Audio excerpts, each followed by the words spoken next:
Hi, this is Lexy Steffen, and today we will be discussing the film The Last Supper. This is in the film class Latin American Films by Dr. Pagan in Westchester University. This is for the fall 2017 semester. The film we will be discussing today is The Last Supper by Thomas Gutierrez Alia. It was made in Cuba in 1996, and it's a 108-minute film. Just a little plot summary. The basis of this film takes place on a slave plantation, and we follow around the story of 12 slaves and a count, who the count comes in and invites them to have supper, invites 12 slaves to have supper with him the day before Good Friday, and they have discussions and talks and religious back and forth, like over dinner, and eventually it's led to a rebellion the next day when the slaves are forced to work on Good Friday. One huge topic they discuss in the movie is slavery, and three little tidbits that have to do with this are religion, race, and oppression. It's all used throughout the film, and I'm going to get to that a little bit. In the film, The Last Supper, Thomas Gutierrez, the director, was trying to demonstrate that the use of discourse on religion is used to create a hierarchical system that is then enforced by violence, and then ensues oppression, and it's used to control humanity. There are a couple of scenes that I think really demonstrate the thesis statement of this movie. The specific one I chose was scene 32, when the count falls asleep at the head of the table. To me, this film is very, very powerful, if not the most powerful film in the movie. We see that the slaves are all, it's like a very wide camera angle shot.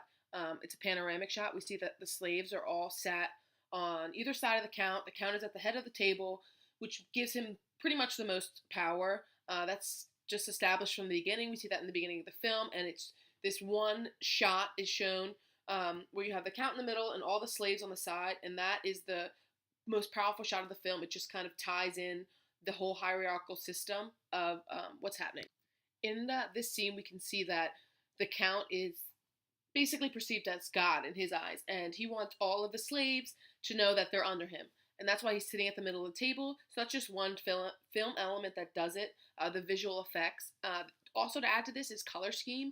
If you notice that the count is wearing black and white and lots of vibrant, deep colors, and then you see the slaves in just like beige and brown and earth tones, which is like kind of referring to how poor they are and how they have no status of wealth or like no status at all. Another film element that's used to reestablish the thesis of the statement is the sound in the film. If you notice, right before the count falls asleep, the slaves are very quiet and all their sounds are chosen very carefully. They watch what they say to their master. They're not too loud, they're not too quiet, they speak up. And then as soon as the slaves realize that the master's asleep, they break out into song and they start dancing and they just celebrate. They know that their controlling figure is no longer controlling them in the moment, so they're allowed to have that brief moment of, or that brief sense of freedom. The use of silence is another really important factor in this film. When the slaves talk to one another, it's usually one-on-one talking or one person addressing the group, and the group is very silent, and they let the slave have their chance to talk. It's a very respectful communication. It's very good listening skills, and then if you watch the count talk, he just interrupts the slaves. He doesn't care what they have to say. He never lets them finish their sentence, and he just thinks that he's above them. So the use of silence from the slaves and listening to one another and the interruptions from the count and his loud speaking, again, reinforce the hierarchical system of how the count's on top and the slaves are on the bottom, and the slaves are made to do whatever the count says, listen to the count. If he wants to interrupt them, he's allowed to, because he's the master, he's their ruler. One last element that Thomas Gutierrez Alia uses in his films is the use of empathy.